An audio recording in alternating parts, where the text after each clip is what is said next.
Few films have stirred as much emotion and controversy as In the Name of the Father. It follows Jerry Conlon, a young Irishman caught in one of the most shocking miscarriages of justice in modern British history. Behind this powerful drama lies a far more complex story, shaped by creative invention, political firestorms, and bold departures from real events. In this video, we'll uncover the secrets buried in this celebrated film, and the very first one centers on a prison cell, a scene so emotionally charged that most viewers never stop to question it. Number 1. The cell that never existed. One of the most emotionally charged images in the film shows Jerry Conlon and his father Giuseppe sharing a single prison cell, two men bound by blood, broken by the same unjust system. It's the scene that defines the entire film's emotional core. But there's a secret hiding in plain sight. That shared cell never existed the way the movie presents it. In reality, Jerry and Giuseppe spent most of their imprisonment in separate facilities. Their daily lives behind bars were far more isolated from each other than the drama suggests. Director Jim Sheridan made a conscious choice to compress and reimagine their captivity, placing father and son in one confined space purely for the sake of the story. That decision came from emotional logic, not historical accuracy. By putting them in the same cell, Sheridan built a pressure cooker where their relationship could evolve, moving from tension and misunderstanding towards something deeper and far more painful. It let the film explore guilt, love, and survival in ways a faithful depiction of their separate imprisonments simply couldn't have reached. The result is one of cinema's most memorable fictional spaces, built entirely on an invented truth. Number 2. Day-Lewis lived like a prisoner. Some actors prepare for a role by studying their character from the outside. Daniel Day-Lewis does the opposite. He disappears into it completely. For Jerry Conlon, he put himself through a grueling stretch of physical and psychological immersion that left even his own castmates unsettled. Before filming began, he spent time in conditions designed to mirror incarceration. He deliberately disrupted his own sleep ahead of the interrogation scenes, pushing himself toward genuine exhaustion so that what landed on camera wasn't performance, but something closer to lived reality. He reportedly refused to break character between takes, holding on to the persona of a wrongly imprisoned man throughout the shoot. The results show up in every scene he's in. There's a restless, caged quality to the performance, a sense that the walls never stop closing in. The work earned him an Academy Award nomination for Best Actor, and several people who worked beside him have described it as watching someone genuinely live inside another person's skin. It remains one of the most committed performances in British cinema history. Number 3. Why the film opens with the bomb. Opening a film about wrongly convicted men, with the very act of terror they were accused of, is a bold, deliberate choice. It would have been easier, more comfortable even, to begin with Jerry Conlon's story first, building sympathy before confronting the violence. Jim Sheridan chose the harder path instead. By placing the Guildford bombing at the very start, Sheridan forces the audience to witness the devastation before they ever meet the people accused of causing it. The discomfort is intentional. Viewers feel the full weight of the tragedy, the shattered pub, the lives lost, before any sympathy for the accused is even invited. It's a way of saying plainly, this happened, and it was horrific.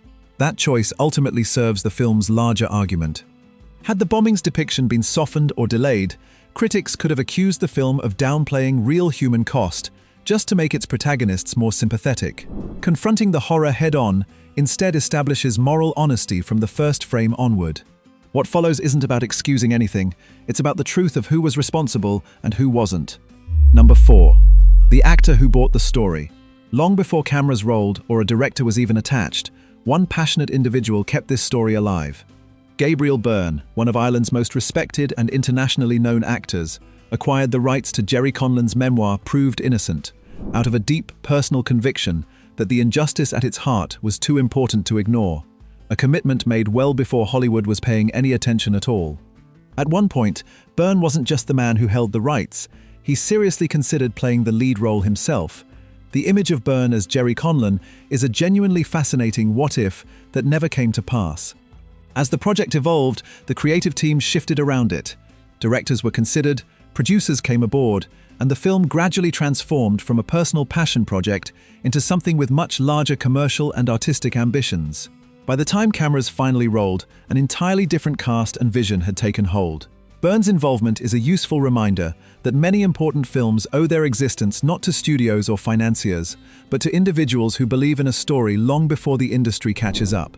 Without his early investment, financial and emotional both, the movie might have stayed a powerful memoir sitting quietly on bookshelves, known only to those already close to the case. His decision to pursue it was, in many real ways, the first domino to fall. Number 5. A title that changed the story. What's in a title? More than most people assume. During early development, this project carried a working title that kept things simple: The Jerry Conlon Story. Descriptive, straightforward, and exactly what it sounds like. A biographical account of one man's ordeal. The shift to In the Name of the Father changed everything about how the film would be read. The new title carries several layers of meaning at once. On the surface, it references the Catholic prayer, a nod to the deep Irish identity running through the story. But it also speaks directly to Giuseppe Conlon and the bond between father and son. At its broadest, it gestures towards something universal: justice pursued in the name of those who could no longer fight for themselves. Titles rarely get the credit they deserve for shaping how an audience receives a film. A biographical title says, "This is one person's story." A thematic title says, "This is about something much bigger." That final choice turned the movie from a portrait of one wronged man into a meditation on justice, faith, and family. The shift from personal to universal is a major reason the film connected so widely with audiences who had no prior knowledge of the case at all. Number 6. A studio changed its mind overnight.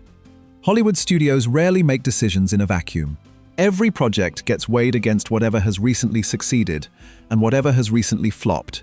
In the early 1990s, politically charged dramas about historical injustice weren't exactly considered safe commercial territory. Universal Pictures initially approached this project with real hesitation. What shifted the calculation was box office performance elsewhere. The unexpected success of films like The Last of the Mohicans proved that serious, historically grounded dramas could pull large audiences and build real awards momentum. Almost overnight, a project that had looked like a difficult sell started to look like a smart bet. Studio confidence can move remarkably fast once the right film performs well in multiplexes. The broader lesson runs quietly through Hollywood history. Passion projects rarely get made on passion alone. They get made when someone with money decides the timing finally feels right. The merit of a story doesn't shift from one month to the next, but a studio's appetite for risk shifts constantly. This film's path from hesitation to greenlight is a near-perfect illustration of how industry mood, shaped by recent hits, determines which important stories ever actually reach a screen. Number 7. A script written in 3 weeks. There's a common assumption that the best screenplays come from years of painstaking work, drafted, torn apart, rebuilt, and polished until every word earns its place. The research behind this film genuinely did take considerable time. The screenplay itself tells a very different story. By most accounts, the final script came together in roughly 3 weeks once the structure had already been worked out. That kind of speed sounds reckless on paper. In practice, it can produce something remarkable. When a writer works in a sustained burst of focus, without the interruptions of endless studio notes or the second-guessing longer timelines invite, the material tends to carry a raw urgency that's genuinely hard to manufacture any other way. The story already had its emotional architecture in place. What the writing sprint delivered was momentum. That pacing shows up throughout the finished film.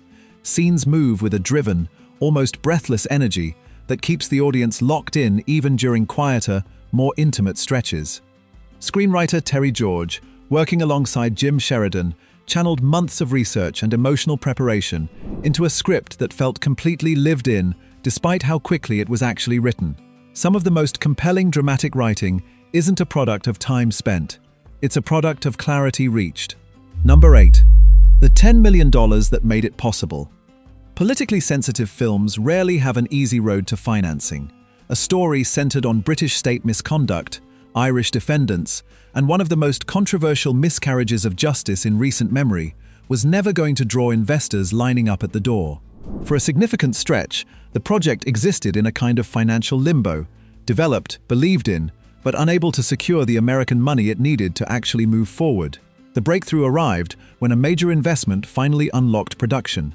The final budget reportedly landed somewhere in the mid-teen millions, modest by Hollywood standards, but more than enough to give the film the scope it needed.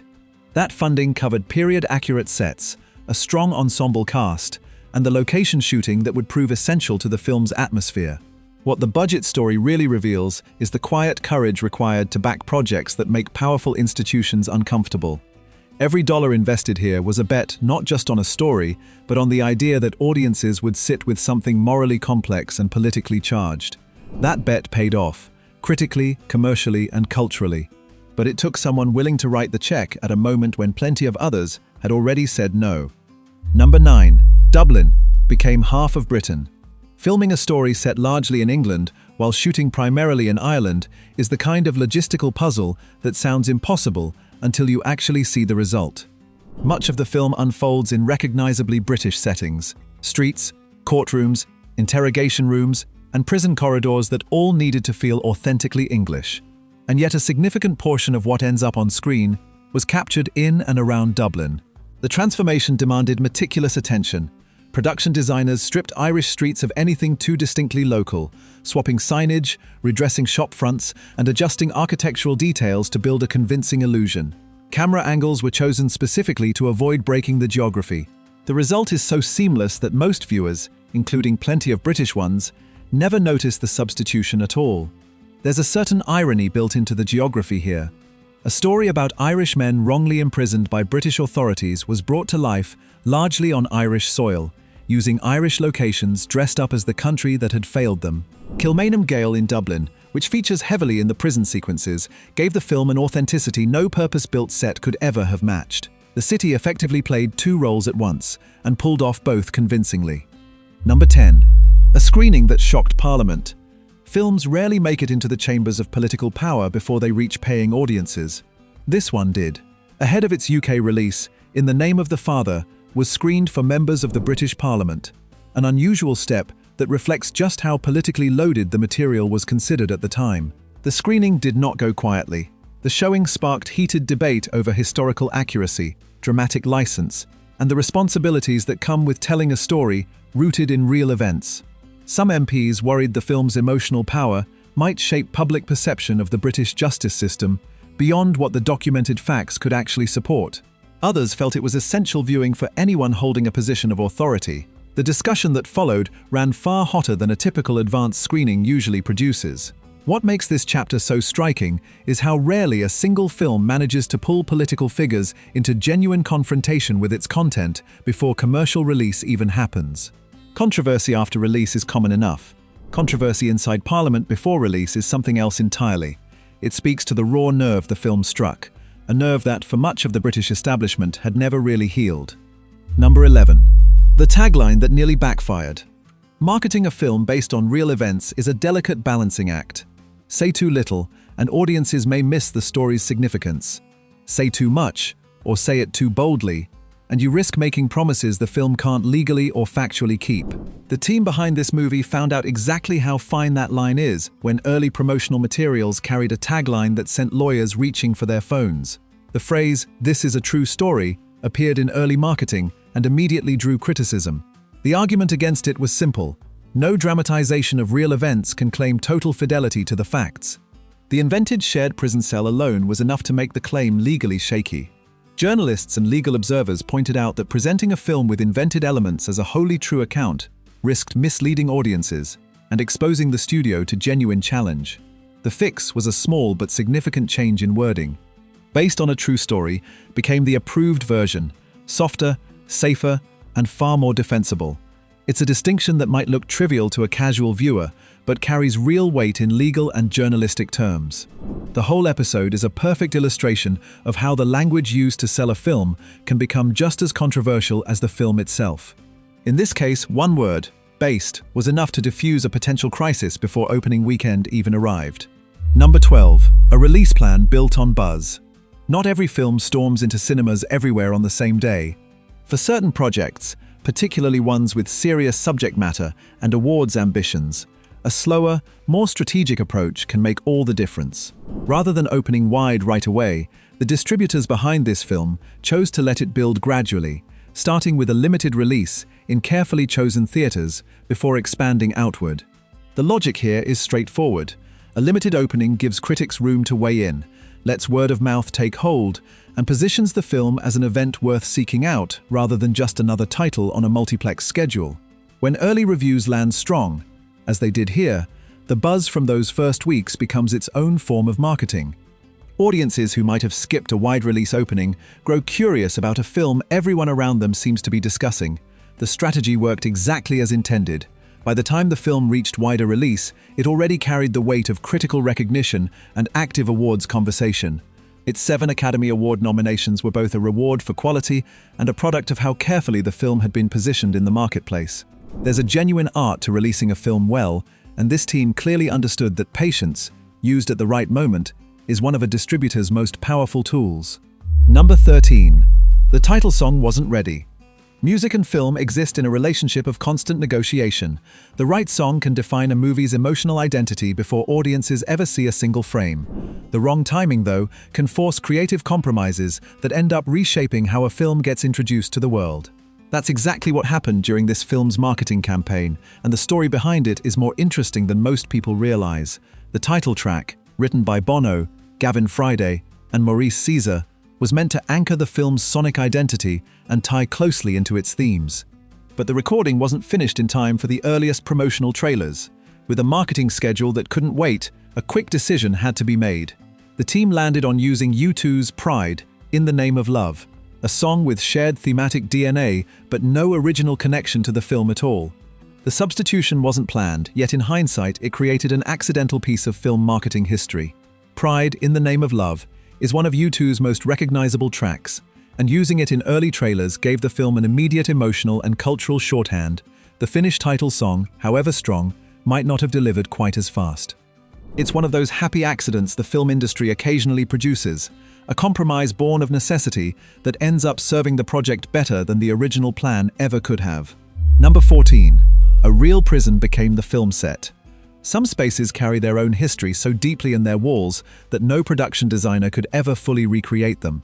When the filmmakers went looking for a location to anchor the prison sequences, they found exactly that kind of place in Dublin. Kilmainham Gaol, a Victorian-era prison that once held some of the most significant figures in Irish history, became the physical heart of the film's most emotionally intense scenes, lending the production something money simply can't buy. Choosing an actual historical prison over a purpose-built set paid off in ways visible throughout the finished film. The corridors feel genuinely oppressive. The cells carry a weight that constructed sets rarely manage. The light filtering through the Gaol's famous ironwork landings gave cinematographer Peter Bizyou something to work with, rather than something to fake. Every surface had already absorbed decades of real human suffering. There's something fitting about this choice given the subject matter.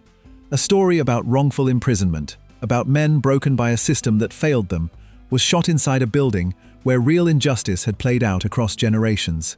Kilmainham Gaol had witnessed executions, political imprisonment, and decades of human cost. None of that history shows up in the production notes, but it seeps into every frame shot within those walls. Audiences feel it even when they can't quite name what they're sensing. Number 15. The film branded pro-IRA. Few accusations carry more weight in British and Irish politics than the suggestion that a work of art offers comfort or support to paramilitary violence. When In the Name of the Father was released in the UK, a segment of the British press wasted no time reaching for exactly that charge. Several newspapers and commentators accused the film of being sympathetic to the IRA, a claim that generated enormous controversy and threatened to swallow its critical reception entirely. The filmmakers pushed back firmly and repeatedly. Jim Sheridan and his collaborators argued the story wasn't about politics in any ideological sense. It was about the catastrophic failure of a justice system meant to protect innocent people. The central characters aren't presented as activists or sympathizers at all. Jerry Conlon is a petty criminal and drifter, not a political figure. His only crime, the film argues, was being Irish in the wrong place at the wrong time. The whole debate says as much about the political climate of the early 1990s as it does about the film itself. The Northern Ireland peace process was still fragile, tensions remained raw, and any cultural product touching the conflict was immediately scrutinized for bias. In that atmosphere, a film portraying British authorities as having imprisoned innocent Irish men was always going to provoke a strong reaction from certain quarters. Whether that reaction was justified or simply reflected deeper discomfort with the story's implications is something audiences are still free to decide for themselves. Number 16. A hidden music video epilogue. When a film's theatrical run ends, its emotional life usually ends with it, confined to home video and the occasional television broadcast. What happened with this production was different. One of the soundtrack songs inspired a music video that effectively became an unofficial epilogue to the film, extending its emotional reach well past the closing credits in a way few movies ever manage. The video featured Pete Postlethwaite reprising his role as Giuseppe Conlon, Jerry's father, in imagery that echoed the film's central themes of suffering, dignity, and injustice. His willingness to return to the character outside the movie itself speaks to how deeply the project had affected the people who made it. The result was something rare, promotional material that carried genuine emotional weight instead of simply recycling footage or trading on the film's name. For viewers who'd already seen the movie and felt its impact, the video offered an unexpected extension of the story, one more chance to sit with a character whose fate had moved them.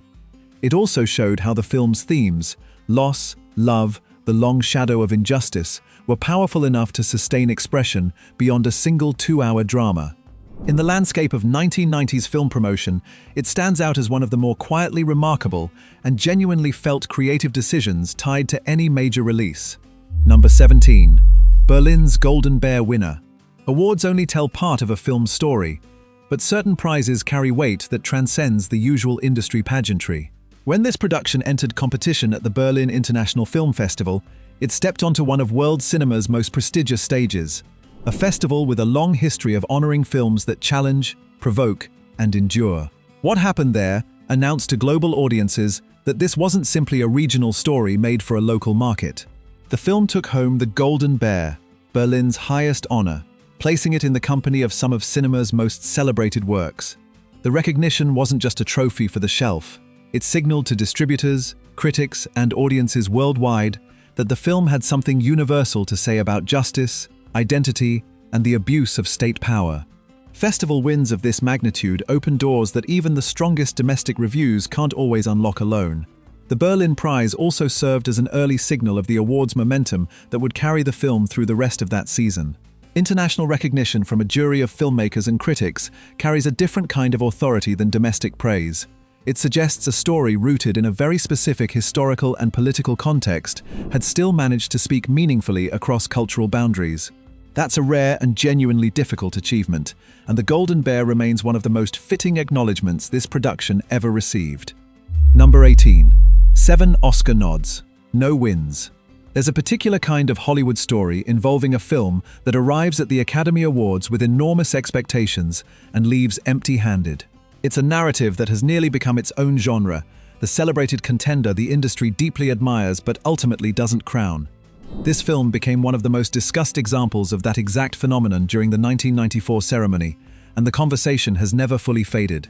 7 nominations arrived, including Best Picture, Best Director, Best Actor for Daniel Day-Lewis, and Best Supporting Actress for Emma Thompson. That breadth of recognition across so many categories reflected real admiration from within the industry. And yet when the envelopes opened, none of them contained this film's name. The night belonged to other productions, leaving cast, crew, and advocates for the story with a complicated mix of pride and genuine disappointment. The outcome has only deepened the film's reputation in the years since. There's a long list of movies that won no Oscars yet, are now regarded as more significant than many of their winning contemporaries, and this production sits comfortably on it. Awards are a snapshot of one moment in one year. The conversations this film started, about justice, about the law, about how a state treats its most vulnerable citizens, have continued long after the trophies went to other films and onto other shelves entirely. Number 19. The song that earned a Globe nod. Not every memorable element of a film lives in its images. Some of the most lasting impressions come through music. A melody or a voice that lands at exactly the right moment and simply refuses to leave. For this production, that role belonged to a song performed by one of the most distinctive voices of her generation, and its impact reached well beyond the closing credits and into the broader cultural conversation around the story. You Made Me the Thief of Your Heart, performed by Sinead O'Connor, earned a Golden Globe nomination for Best Original Song, recognition that acknowledged just how completely the track had embedded itself in the film's emotional identity. O'Connor's voice, raw and unadorned, carried a quality that mirrored the film's own refusal to soften or sentimentalize its subject. The song didn't simply accompany the story, it inhabited it, giving musical shape to the grief and anger running beneath the drama. The Golden Globe nomination brought extra attention to both the song and the film at a crucial point in the awards campaign. More importantly, it confirmed what many viewers already sensed, that the music wasn't decoration but a fundamental part of how the film communicated its themes. Years later, the song remains closely tied to the picture, working as an emotional shortcut back to its most affecting moments for anyone who lived through them.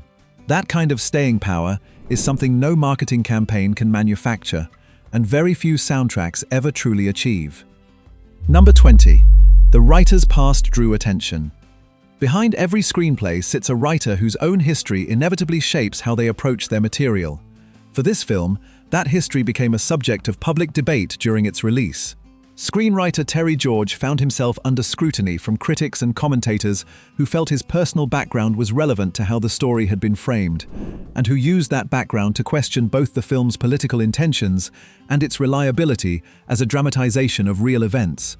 George had been imprisoned in Northern Ireland in connection with political activities during the 1970s, a fact some observers pointed to as evidence of ideological bias in the screenplay. The argument suggested a writer with that history couldn't approach a story about Irish wrongful conviction with genuine neutrality. The filmmakers rejected this framing directly.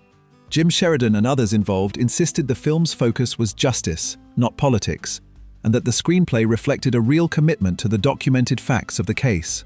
The controversy around George's past highlights a broader tension that surfaces whenever filmmakers with personal ties to charged historical material take on sensitive subjects. Experience and proximity can bring depth and authenticity to a story. They can also invite accusations of partiality that follow a film long after release. In this case, the debate never fully resolved, which is perhaps fitting for a film whose subject matter remains contested. The script stands as its own evidence, and audiences have been drawing their own conclusions about it for more than 30 years. Number 21. Years of trials became one story. Real history rarely arrives in the shape of a satisfying drama. Events unfold slowly, repeat themselves, contradict each other, and resist the clean arc storytelling demands. The actual legal saga around the Guildford Four stretched across more than 15 years. The original trial, failed appeals, shifting investigations, and a painfully slow road toward exoneration.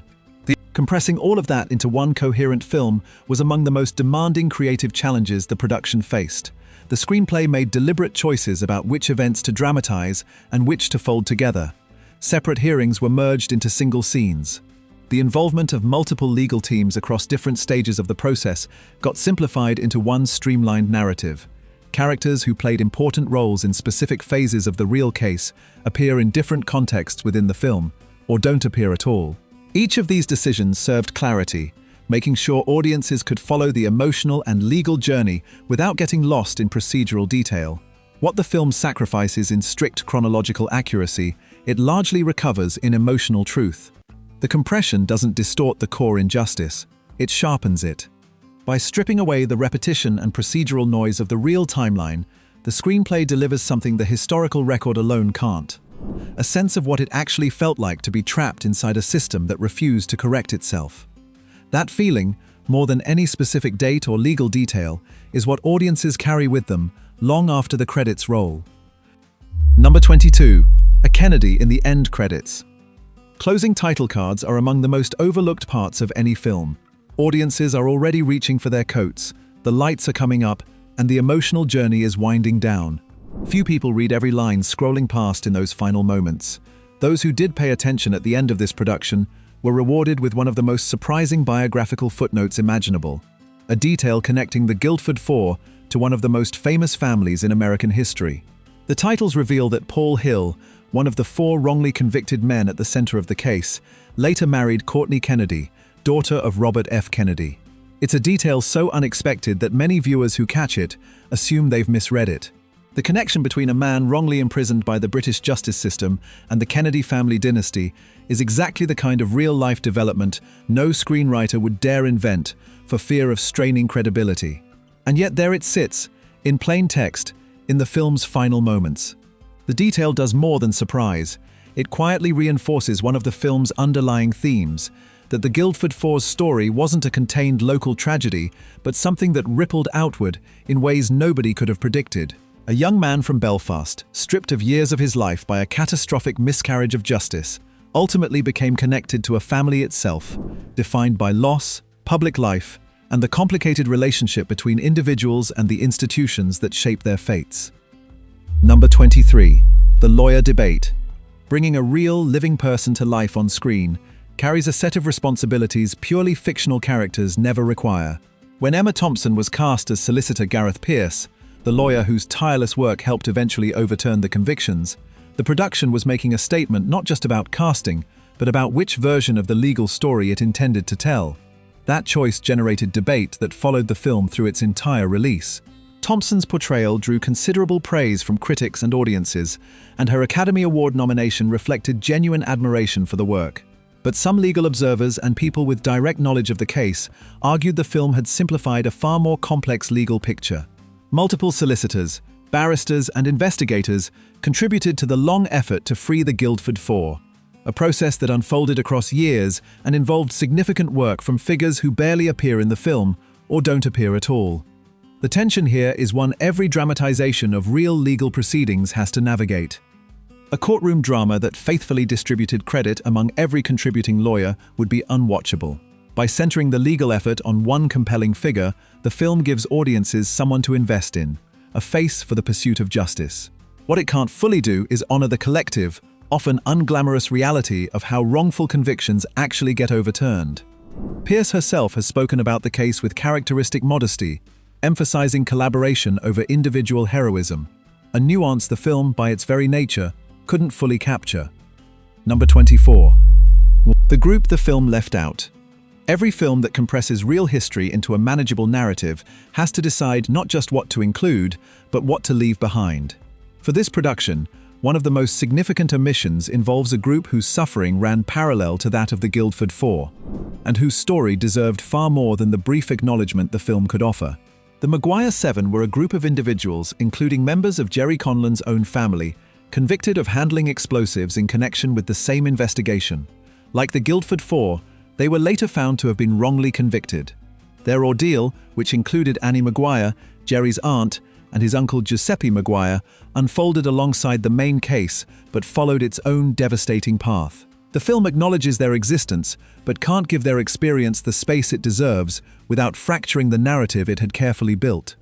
For some members of the Maguire family, the film's limited treatment of their story brought genuine hurt.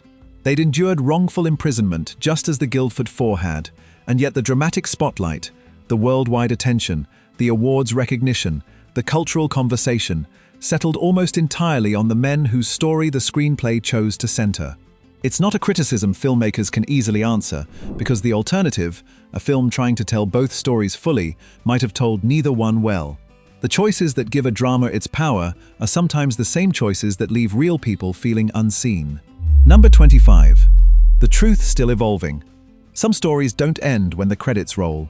The case at the heart of this film is one of them, a legal and historical saga that kept developing for years after the movie finished its theatrical run and settled into the cultural record.